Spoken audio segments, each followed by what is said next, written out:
ఇగో వెలుగులో ఒక వార్త ఏమొచ్చిందంటే సన్నాసిని కలెక్టర్గా పెట్టిండ్రు సిరిసిల్ల కలెక్టర్పై నోరు పారేసుకున్న కేటీఆర్. వీళ్ళ నాటకాలు ఎన్ని రోజులు చూస్తాం. నేను అంత మంచోన్నేం కాదు. అతి చేస్తున్న కలెక్టర్లు పోలీసులు అధికారులకు వడ్డీతో సహా చెల్లిస్తా. రేవంత్ రెడ్డి తాత దిగొచ్చిన వెంట్రుక కూడా పీకలేరంటూ కామెంట్ అంటూ వెంట్రుక కూడా పీకలేరు లాంటి మాటల కంటే ప్రజల పక్షాన రైతుల పక్షాన అడిగే విధానంలో అడిగితేనే అందంగా ఉంటుంది. కానీ ఇక ఇన్ని ముచ్చట్లు చెప్తే కూడా అహంకారమే అని అనుకుంటారు. గతంలో ఎప్పుడు అధికారంలో లేని వాళ్ళు అన్నారు అంటే ప్రతిపక్షంలో ఎన్ని అన్న నడుస్తుంది. రేవంత్ రెడ్డి కేసీఆర్ను నడి రోడ్ల బొందబెట్టాలన్నాడు, ఉరిదీయాలన్నాడు, ప్రగతి భవన్ పేల్చేయాలన్నాడు. ఎన్నన్నా బాగానే అనిపించింది అప్పుడు. ఎందుకంటే అధికారం ఎప్పుడు లేదు కాబట్టి ప్రతిపక్షంలో ఉన్నాడు కాబట్టి అన్నాడు కాబట్టి విన్నాం.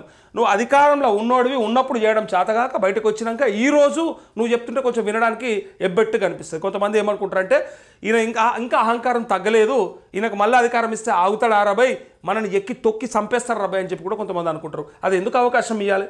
ఎంట్రుక వీకలేడు, ఇది వీకలేడు, అది వీకలేడు, సన్నాసిని కలెక్టర్గా పెట్టిర్రు. నేను ఇగో ఒక కలెక్టర్ను పట్టుకొని ఒక ప్రతిపక్ష నాయకుడు సన్నాసి అన్నాక ఈ రాష్ట్రంలో నాయకులన్నీ చెప్పినాక మేము ఈ సన్నాసి అని చదవన్నా లేదా? ఒకటి, ఈ జర్నలిస్టు అది రాయన్నా లేదా? రెండు, మూడోది ఇప్పుడు వీళ్ళు తప్పు చేస్తే వీళ్ళని సన్నాసులను అనమంటారా అనొద్దా? చెప్పండి, మాకు చెప్పండి. అసలు తెలంగాణ సమాజం మాకు ఎప్పుడు ఈ భాషను మనం అధికారికంగా పెట్టుకుందాం. ఇక సన్నాసులు, చవటలు, దద్దమ్మలు, శుంటలు అనే పేర్లను మనం పెట్టుకోవచ్చు అని మీరు డిసైడ్ చేసి ఇవ్వండి. ఇక తప్పదు, మాకు వాడకపోతే నడవదు. ఇక సన్నాసులను చెప్పకపోతే నడవదు.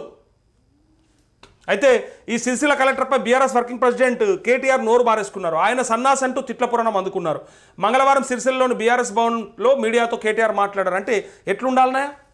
సరే, ఇలా ఈ అహంకారం మాటలకే నేను సమాధానం చెప్తా. ఎట్లుండాలి కలెక్టర్ అంటే?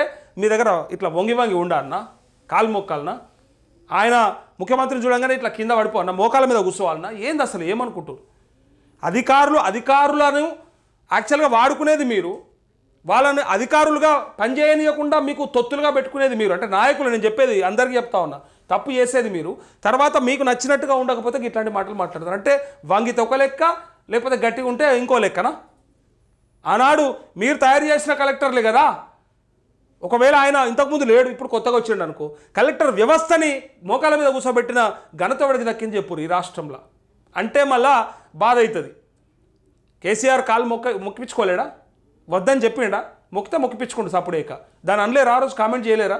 ఏమి ఎక్కడ పోతుంది వ్యవస్థ? ఒక కలెక్టర్ ఏంది, ముఖ్యమంత్రి కాలు మొక్కడం ఏంది? అది అధికారికంగా ఆయన ఛార్జ్ తీసుకుంటున్నప్పుడు నువ్వు బయట యాన్నో ఇంట్లో కూర్చొని మొక్కితే పెద్ద మనిషి కాబట్టి అరే ఆయన పెద్ద ఆయన కాబట్టి మొక్కిండు అనే ఒక అర్థం ఉంటుంది.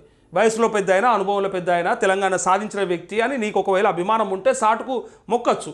కానీ మందిలో మొక్కి ఇజ్జత్ తీసుకున్నారు. ఆనాడు మొక్కినోని ఇజ్జత్ పోయింది, మొక్కిపించుకున్న ఇజ్జత్ పోయింది. అవునా కాదా? ఇదంతా చూసినామా లేదా? అందుకే ఈ తొందరపాటు పనికిరాదు. దీనివల్ల భవిష్యత్తులో అధికారము దూరమే అవుతుంది తప్ప దగ్గరికి రాదు. అనవసరంగా లేనిపోని మాటలన్నీ మాట్లాడుకుంటా ఉన్నకాడికి ఉండాలి, చెప్పేకాడికి చెప్పాలి, అనేకాడికి అనాలి. ప్రభుత్వాన్ని నీకు నచ్చిన భాషతో కూడా పెట్టొచ్చు, ఒత్తిడి చేయొచ్చు. కానీ ఇట్లా ఎట్లా పడితే అట్లా వెంట్రుక వీకలేరు అంటే ఎందుకు? మన ఇంటికెళ్ళు మనతానే ఉంటాయి. పక్కపోటోడు ఎందుకు వచ్చి పీక్తాడు? మని చెప్పురు ఒకసారి ఆలోచించు. మనం ఎందుకు వీక్పించుకుంటాం?